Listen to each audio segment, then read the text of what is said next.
expo in the coffee room. So I've spent 20 years now looking at food and how it affects you, diets and lifestyles. And I'm workshopping now the 5 things. So after 20 years, I look back in review, and there's 5 things you can do that dramatically will improve your health. I'm workshopping it, and the amazing thing about workshopping in person, you get a lot of feedback, and I'm starting to realise 5 things is about 4 things too much for people to take on board, especially at this time of year. So I'm recommending pick 1, and there's actually 8 things, because the micro practice at the beginning, the exercise, the movement to get everything moving, which is health. Moving is living and living is moving. We've got to have this dynamic movement happening at all times in our body. The amount of gluten, the amount of dairy, the amount of stodgy processed food, it's just slowing transit down. So everything is really slowed down and we're getting really stuck and congested. So out of the 8 things, I recommend just picking 1, because without a doubt, there's one thing out of these 8 things I'm about to list that just resonates with you, or at least is easy for you to do. There's always something that you could do, that you can do, that you'd actually enjoy doing, that would improve your health. But it's so daunting, this health situation and scenario, and I like this and I like that, and they're not healthy, would I have to give them up? No. No is a simple answer.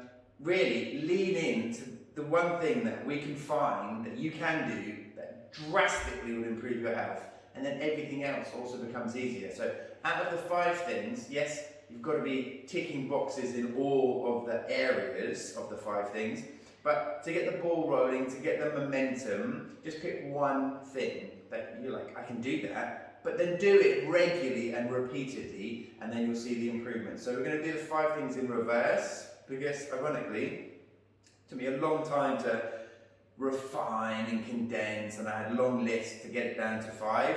And ironically, for whatever reason, I start with the hardest 2 things. One is the movement, the squatting, the standing, or the shaking. And actually, that is really easy, but even I, who know the benefits of it, find it really hard to implement. Next is the journaling, the documentation. You can't change what you don't know, and people, trust me, don't really know or have a good understanding of their eating habits. So by documenting it, you can then reflect back and you can see what needs to be changed. And even I, who know how powerful that is, find it really challenging. So 1 and 2 are the most challenging things of all. So we're going to go in reverse, and this is ironically a very beautiful way of reversing it, because number 5 is feed your friends. And I know more people that will go out of their way to help a neighbour or a family member or a friend than they do to help themselves. It's easier to help other people. It's in our human nature to be helpful. So, and actually, ironically, it's always easier to be helping someone else. You can always see everyone else's problems, can't you? But oh my God, you can't see your own. It's always easier to go out and do something for someone else, because we're kind-hearted beings. So 5, you can really do a bit of a switcheroo.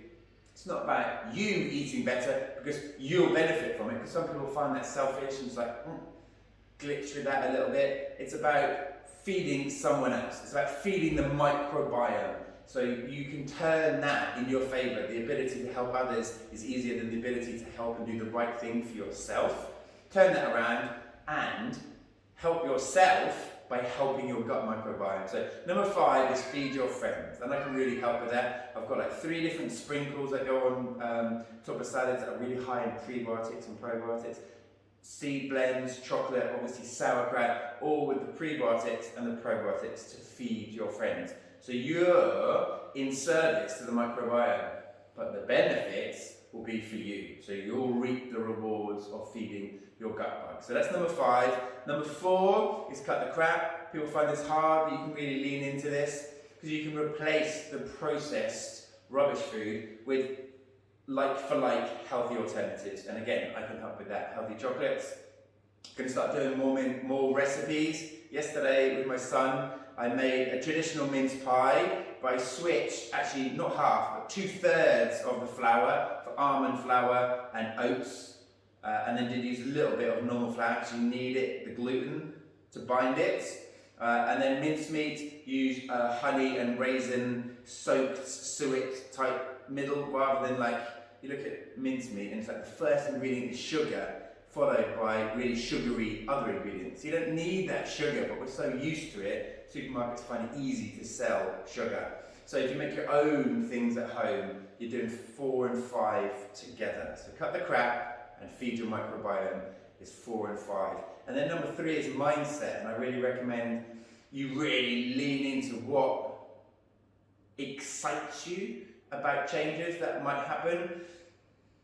So I always tell the story, I had a belt with my drink holder and little zip so you can put your snacks in it, and then you put it on. And for me, and you might laugh, I'm being vulnerable here, you kind of feel like that Jedi, you feel like that ninja, you feel like that better part of yourself is here to hand, rather than feeling like the victim. And I was like, oh, they offered me the hobnobs, oh, I couldn't help it. So no, I've got my own snacks, I've got my own mindset of setting an intention for the day to do better than what I did yesterday. Not to be perfect, we're not aiming for perfection, are we? We're just aiming to be better than yesterday, because then incrementally those steps will lead us to a really beautiful, healthy place. So 3 is mindset, have fun with it. Like I say, it sounds weird, but I used to be the Jedi, I used to be the ninja, and no one's going to fuck with me today because I've got my snacks, I've got my drink, and when anyone offers me something, it's not a challenge, I have a rebuttal. No, it's alright, do you want to have one of my snacks? Whereas people feel, oh, they offered it to me and it is nice to say yes, and you don't want to be said no to lovely foods that have been offered to you. But if it's processed crap, feel free to say no. I've got my own snacks, would you like to have some? So that's it. So we've done it in reverse. 5, feed your friends. Much easier than looking after yourself, look after someone else.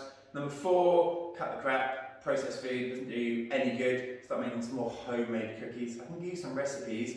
We did like cookies, mince pies, 2 lots of weird energy balls, and it's like with a 3-year-old, it's easy. No, it's not easy. It's challenging with a 3-year-old, but it's doable, and if you're by yourself, it'll take you like 5 or 10 minutes to do these simple recipes.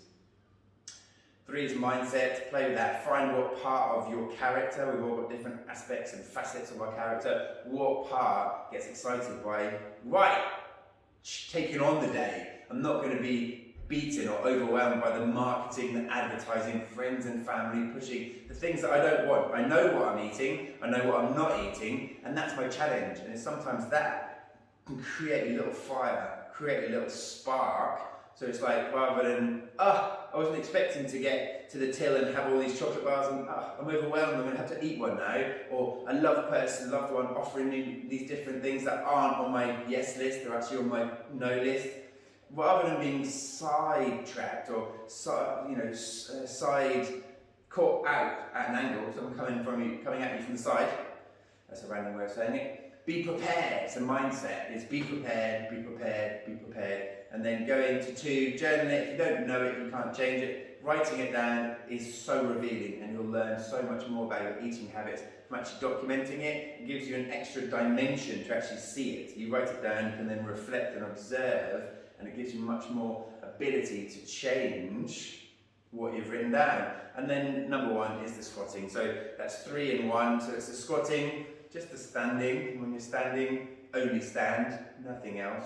Just relax all those muscles and releasing the holding here. For me, maybe not for everyone, but I know there's a lot of tension around here. You hold a lot. So by standing, and releasing and relaxing here, you end up having a much better evacuation. And then of course, the trusted shaking. When you're shaking, that movement of shaking actually prohibits you from holding all these areas of tension. It's almost like you can't do them at the same time. You can't be held rigid and got all this tension holding in your body while you're shaking. And that's not an easy conversion, but the more you shake, the more tension starts to dissipate and fade away. And the less tension you've got in the body, the more energy you've got. Tension actually drains your energy, so by releasing and relaxing, meditation, standing, shaking, yoga, music, cup of tea ritual, anything just to release and relax, just come back to the moment.